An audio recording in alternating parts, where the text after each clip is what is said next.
Hi guys, my name's Elisa. Welcome to this episode 11 on the playthrough of the island. Unfortunately, we're still having the same glitch as last time where it recorded the visual but no audio just for the first little while, so we'll do a quick and dirty rundown of what went on during that time.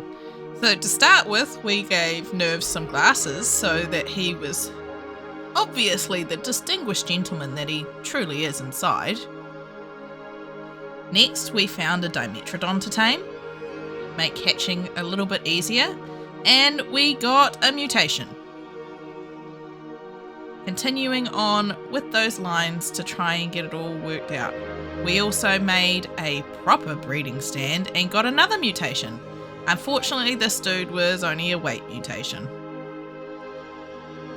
And finally, we got yet another mutation and another Dimetrodon to help with that hatching.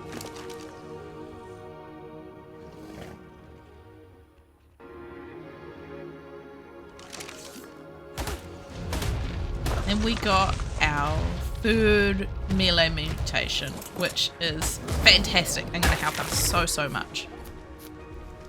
I also then got on to fixing the irrigation in the glass house. Previously, all the taps and all the pipes and everything were above the crop plots, which made accessing the crop plots really difficult. So I thought I demolished all the pipes. I left a couple there accidentally, but got there in the end and managed to hide all the pipes and irrigation lines under the floor, which means now that we can access the crop plots way easier and it's not nearly as finicky as it was.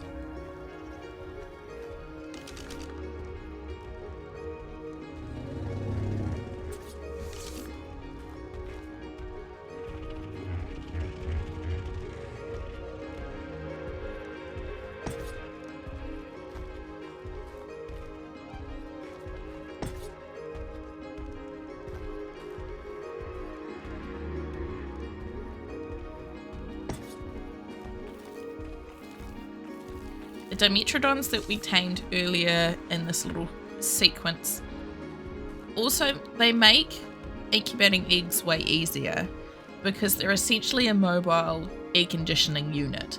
It means that you don't have to run electricity to wherever you're hatching, and these guys just do it for you. But those two Dimetrodon were a mate pair, so it was even more boosted than normal, which just made it super easy. I've also got otters dotted around the outside of the pad just to make things even better.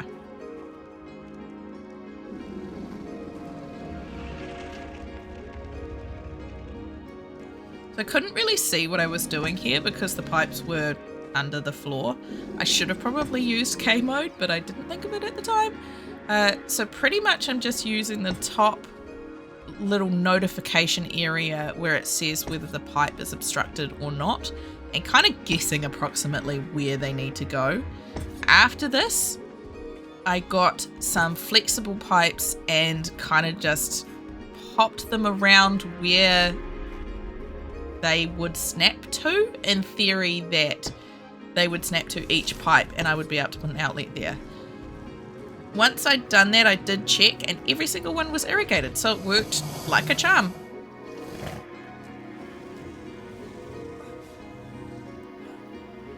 And halfway through we had another batch of eggs hatch and we got a health mutation. It is on a female, so we will have to swap it over, but it's still pretty cool. Unfortunately, that little red guy, as cool as it looked, was a weight mutation as well.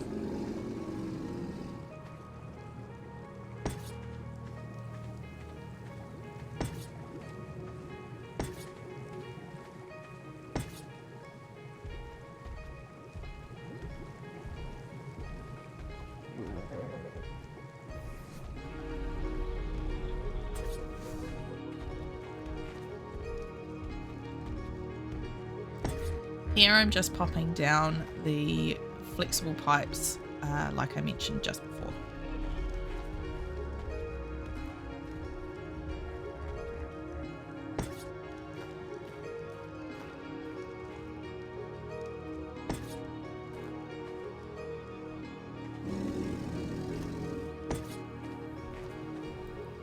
having the hothouse as big as this is was super expensive in terms of crystal and resources, but totally worth it.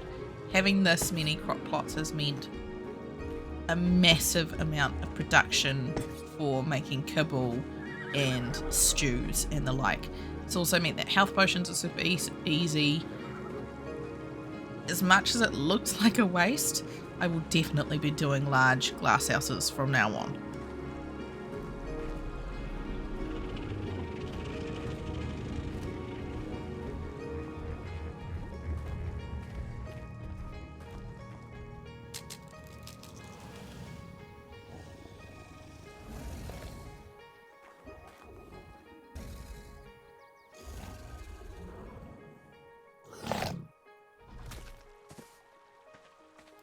Then I took the lower level Megatherium out. Took the lower level because the higher levels are going to be our breeders and I didn't want to actually level them up, but I needed some chitin. So I took the low level out to level, and that bug buff increases the damage this thing does incredibly. It's almost 3 times the amount. It's insane.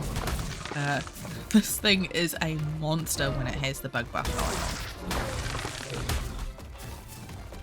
But we needed the chitin to make more cementing paste and to be able to repair my armor, which is all chitin armor, and I didn't have enough chitin to repair it.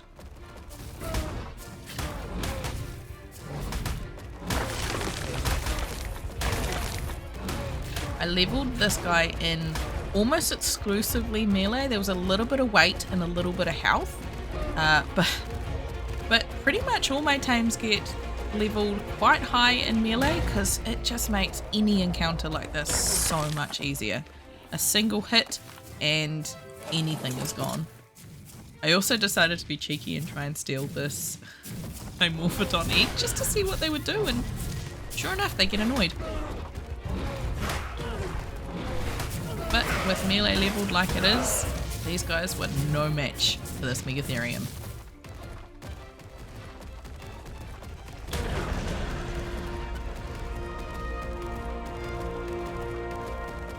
Even Alpha Raptors don't stand a chance. So we got our new melee male situated and started breeding up. Found this Arca to tame up. I've only used Arcas a handful of times, but I thought I may as well tame it anyway. And found a female Ovis to add to the breeding pool. So we got her tamed so we can start mating and get some baby sheep. I also wanted to put an industrial grinder down, but there is absolutely nowhere in either of those buildings that the grinder is going to fit. So I had to make this little lean-to shack off the side of my house to make it fit. And here I'm just trying to position it, see if it's going to fit on the 3 foundations like I've got. Because the ground here, as we discovered when we very first built the house, the ground doesn't lean to building very well right there. There's a drop off and the foundations don't like to snap. Thankfully it fit.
Then, out hunting to tame Daedons and Yutys, found a level 120, which is significantly higher than anything else I had found so far.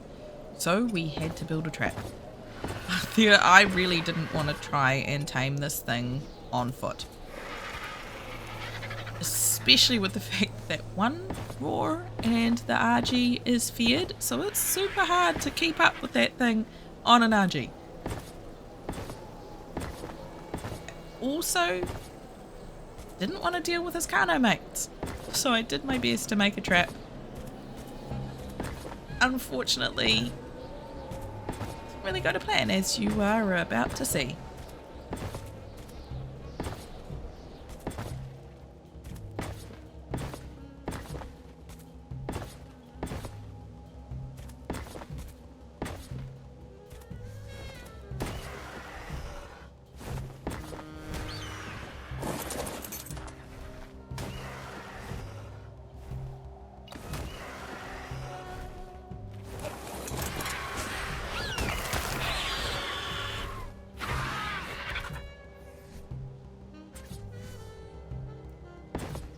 So this trap, I'm fairly certain, would have worked if I'd had more stairs.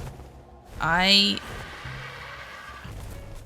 thought it was close enough to the ground that the Yuti would be able to get in, and I think I was wrong. The stairs needed to go all the way down. Thought the Yuti would be big enough. It wasn't really. I also didn't want to be down on the ground by its Kano brethren while trying to tame it, so I made this little platform that I could shoot from and be safe.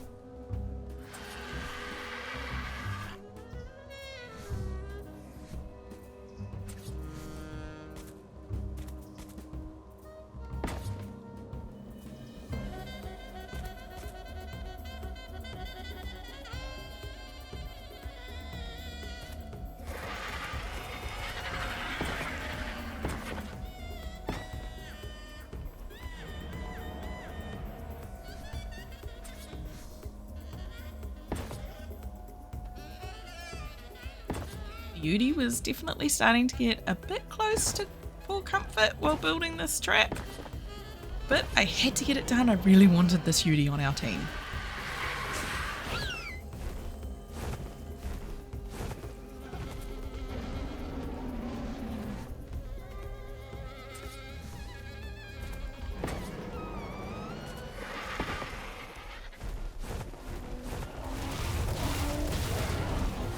I thought about trying to get the Yudi's aggro with the RG, but decided that was kind of a bad idea. So I thought I'd shoot it to get its aggro. It did work. Once I was actually able to land a shot.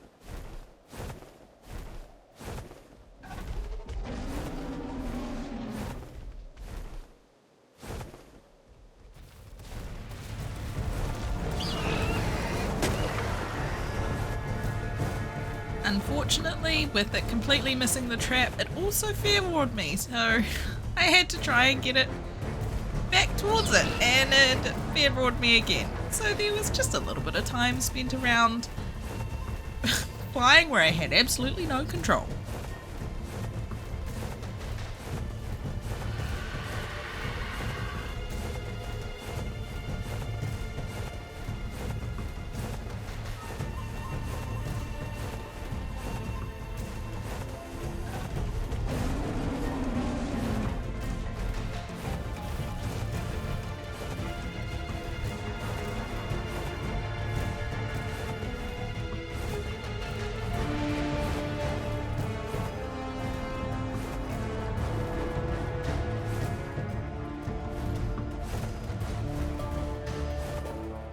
Here was when I realised that I'd made the faux pas with the stairs, as you can see, it distracted the Yudi enough.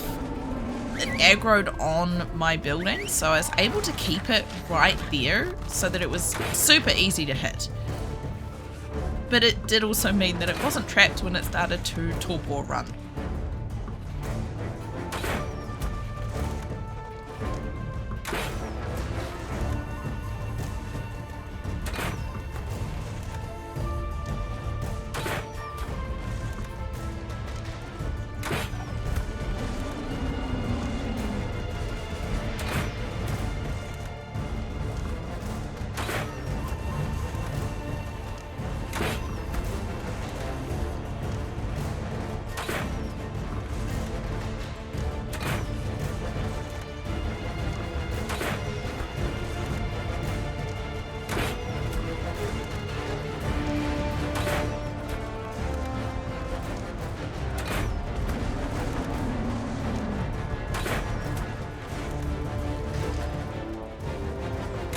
After a handful of shots, it was on the run, which was fantastic. But I still had to deal with the Kano mates, and they were easily dispatched with the RG, but I wasn't sure how fast the torpor on the Yudi was going to drop. So I went after it on foot to give it some more tracks, which I was really sweating about. Unfortunately, it ran directly towards the water, and I couldn't get it away from the water. So I was sitting here hoping and praying that it didn't go out in the water, and I made the absolute rookie move of shooting it when it was in the water. I didn't think its torpor was going to be that high, but it was, and it went out. And all I could hope, really, at this point, was that if I went out of render, its health wouldn't drop, because its oxygen was going down. The water was deep enough for it to not be able to breathe. So I went out of render for as long as it took to find out whether it was going to work or not.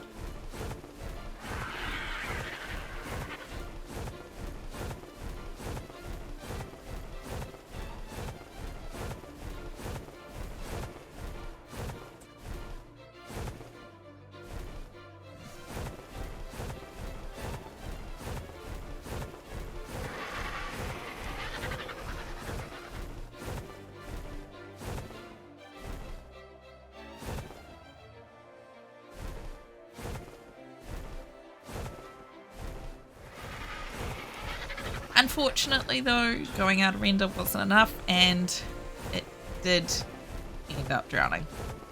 So the highest level Yudi I've seen the whole playthrough died because of my mess up. And I had to go back and get the kibble out of its body because I was not losing that much kibble. Fortunately, it was kind of easy to find because the piranhas had decided to make a meal of it. All I had to do was follow the sound of the body being eaten.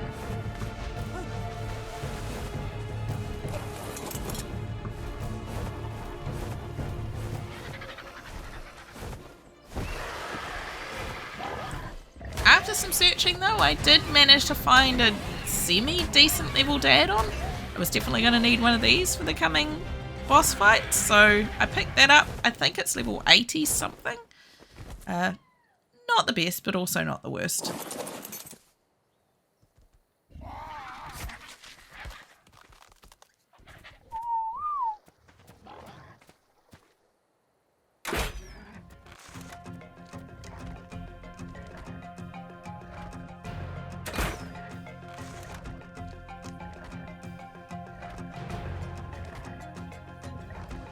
And immediately, even with the first shot, this thing started to look bloody. I really didn't know whether I was going to be able to trank it out. This crossbow is insanely strong.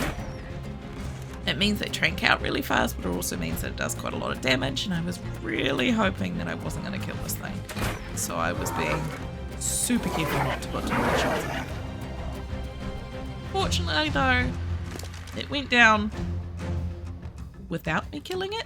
It actually had way more health than it looked like it had. I don't know why it looked as bloody as it did.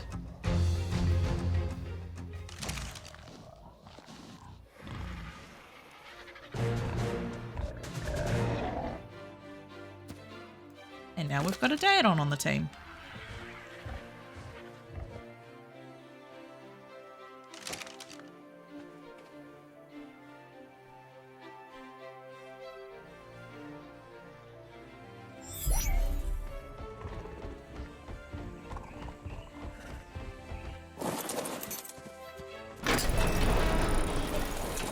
After getting the Daedon tamed up, I decided to take the berry out to do the very first cave of this challenge.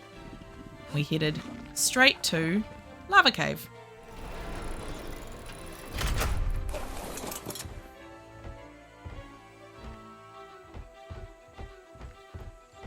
Lava Cave is the one cave I've actually done before. I haven't done any of the other caves before trying this challenge for myself. I've never ascended, I've only ever got the artifact for this cave, but I've also died a million times in this cave. So I was really hoping that that wasn't going to be what happened this time.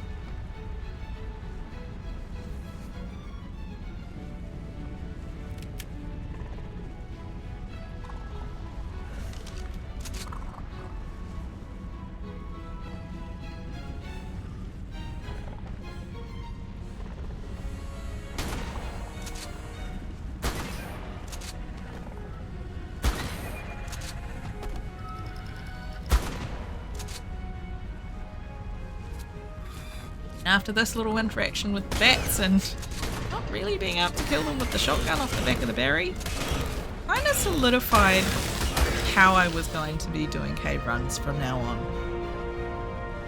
Give them a little shot to coax them up towards us and let the berry do the rest.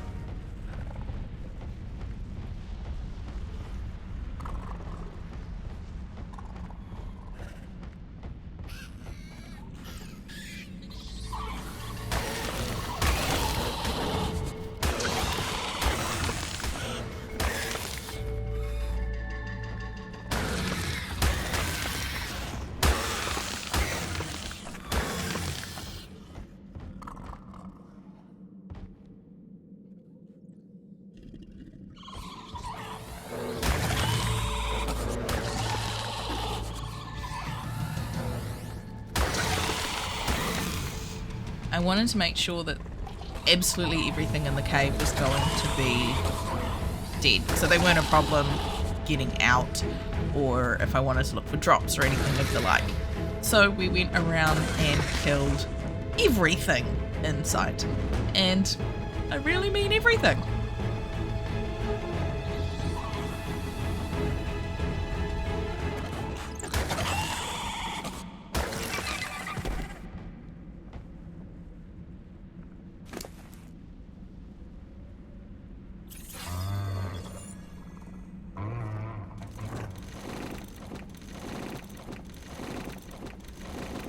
With the auto harvesting on the berry, it was getting full fast. So I had to make sure to drop absolutely everything that I could part with so that I could carry on. Right here, unfortunately, I had to pause to sort out some stuff in the real world.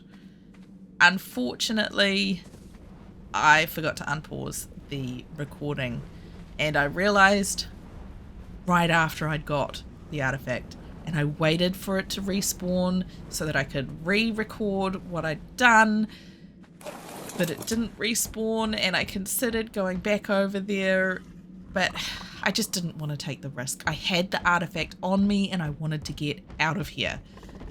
Essentially what I'd done is I'd just grappled up to the ceiling and shot absolutely everything in sight until it was all dead and grappled over to the artifact to collect it. It made it super easy and super safe.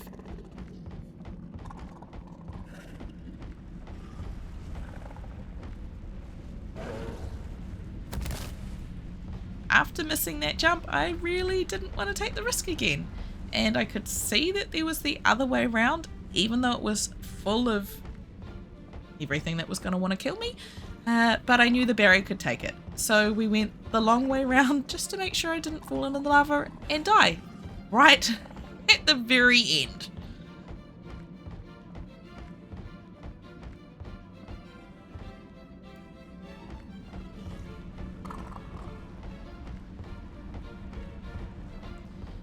So I made sure to get the explorer note that's down here. If I'm going this way, I may as well. So that the berry can get those extra little boosts to XP. I also decided I didn't really want to have to deal with everything that was down there, so I just booked it. I wasn't going back, so it didn't matter if there was things remaining.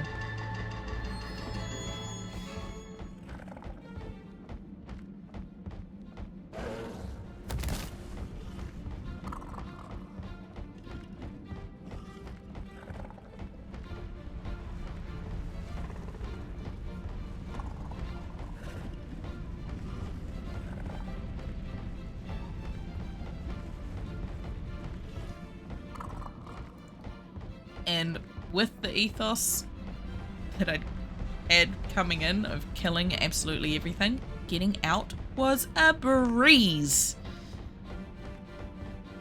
Honestly, the berry was the MVP of this caving experience.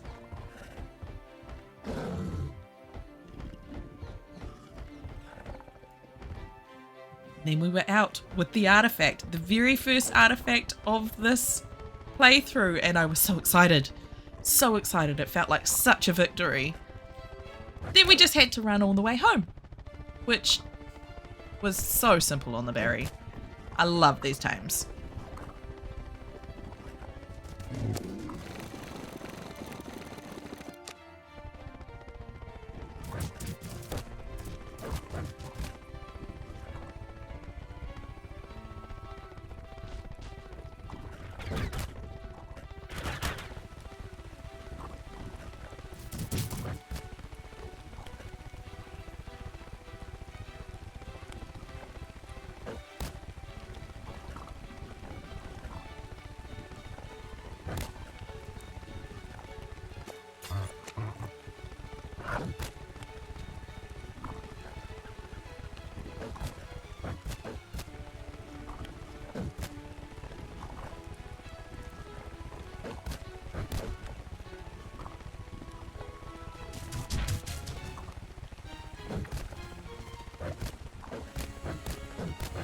The weather decided to pack up, which made visibility horrible. I could see better in the water than up in the actual air. I also, at this point, didn't know very well where the little tracks into our base are.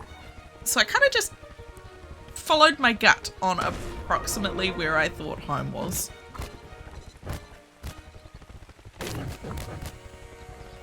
But soon enough, we were home with the artifact, the very first artifact on the season. I was so excited. Thank you so much for all the people who have been watching these. Remember to subscribe. You guys are legends.